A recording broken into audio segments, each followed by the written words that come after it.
Kolhapur church council प्रस्तुत आत्मजागर या कार्यक्रमामध्ये मी आपलं स्वागत करतो.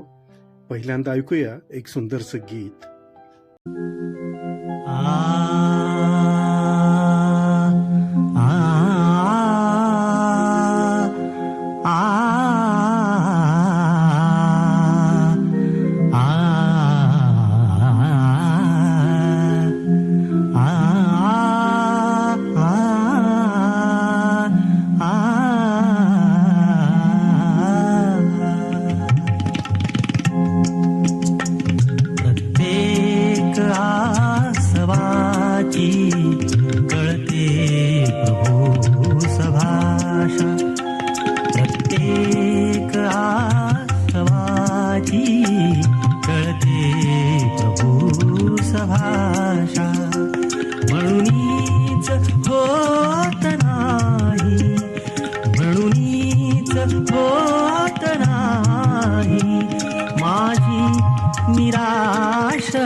दुर्गुणांचे काळीज साफ केले, त्यानेच दुर्गुणांचे काळीज साफ केले.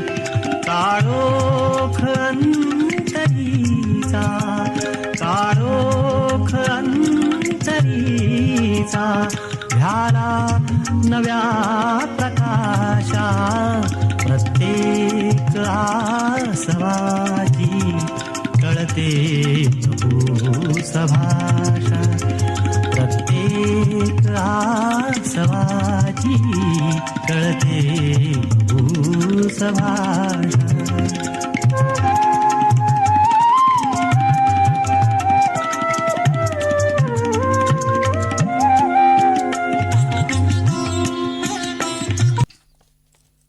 ख्रिस्तात आपणा सर्वांस सलाम. कोल्हापूर चर्च काउन्सिल प्रस्तुत आत्मजागर या दैनंदिन मननामध्ये मी मिस लीना चोपडे आपणा सर्वांचे प्रभू ख्रिस्तामध्ये स्वागत करते. आजच्या मननाचा विषय आहे परीक्षेवर परीक्षा. आजच्या मननासाठी जो शास्त्र भाग निवडला आहे तो आहे स्तोत्रसंहिता 46. आजचे विशेष वचन आहे लुक्रू शुभवर्तमान याचा 22 अध्याय 31 वचन. शिमोना, पहा तुम्हास गव्हासारखे चाळावे म्हणून सैतानाने मागणी केली.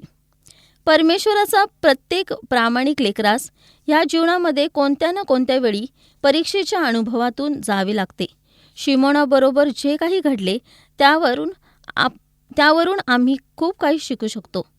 पेत्रावर हल्ला चढवण्याकरिता सैतानाला परमेश्वराची परवानगी घ्यावी लागली. त्याने योबाबच्या बाबतीत ही तसेच केले. आमच्या शक्तिशाली आणि सर्वव्यापी प्रभूच्या माहितीविना व परवानगीशिवाय आमच्यावर कोणतीच परीक्षा किंवा कसोटी येत नाही याची जाणीव असणे हे आमच्या संकटाच्या वेळी फार मोठे सामर्थ्य आम्हास देते.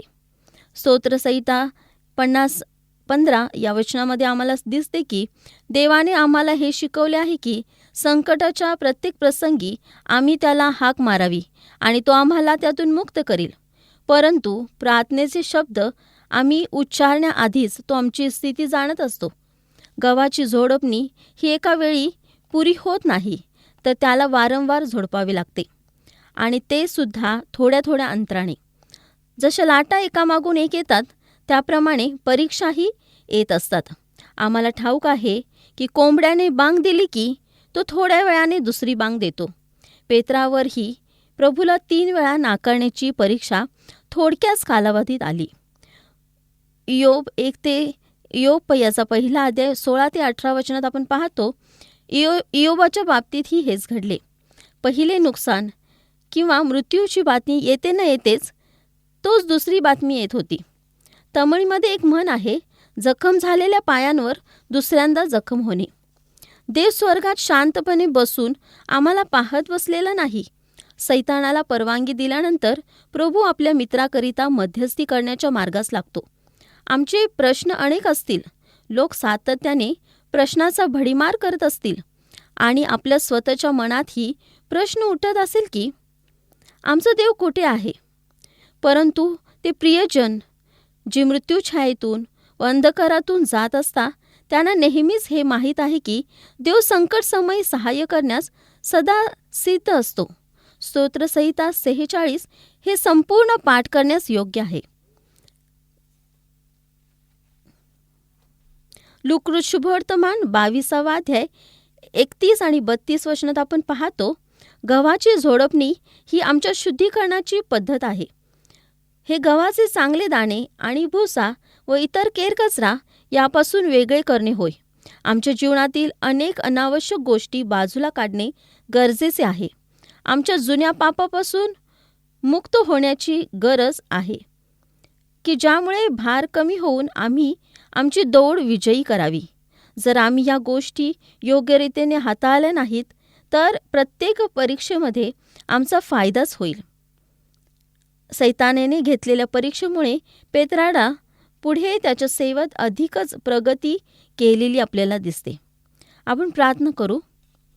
देवबाप्पा, आम्ही तुझ्या नावाला धन्यवाद देतो, तुझे उपकार आणि स्तुती करतो. पवित्र प्रभू देवबाप्पा, आमच्या जीवनामध्ये अनेक प्रभू परीक्षांना आम्ही तोंड देतो परमेश्वर देवबा. आणि प्रभू देवबाप्पा, त्या प्रत्येक वेळेस प्रभू देवबाप्पा तू आमच्या बरोबर राहतोस, आमच्यासाठी मध्यस्थी करतोस, आम्हाला धैर्य देतोस, आम्हाला सामर्थ्य देतोस प्रभू. होय देवबाप्पा, एक विश्वासणारा म्हणून आम्हाला माहीत आहे प्रभू आमच्या प्रत्येक संकटामध्ये तू आम्हाला सहाय्य करण्यास सदा सिद्ध असणारा आमचा देव तू आहेस प्रभू.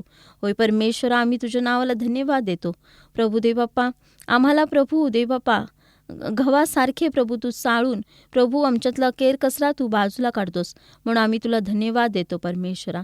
आम्ही तुझे उपकार आणि स्तुती करतो प्रभू. परीक्षेच्या काळात टिकण्यासाठी तू आम्हाला सहाय्य करतोस माझ्या बाप्पा. आम्ही तुला धन्यवाद देतो प्रभू. या वेळेबद्दल आम्ही तुझा आभार आणि उपकार मानतो. इथून पुढची सगळी वेळ तुझ्या हाती देऊन तारणाऱ्या येशूच्या नावात मागते बाप्पा. आमेन.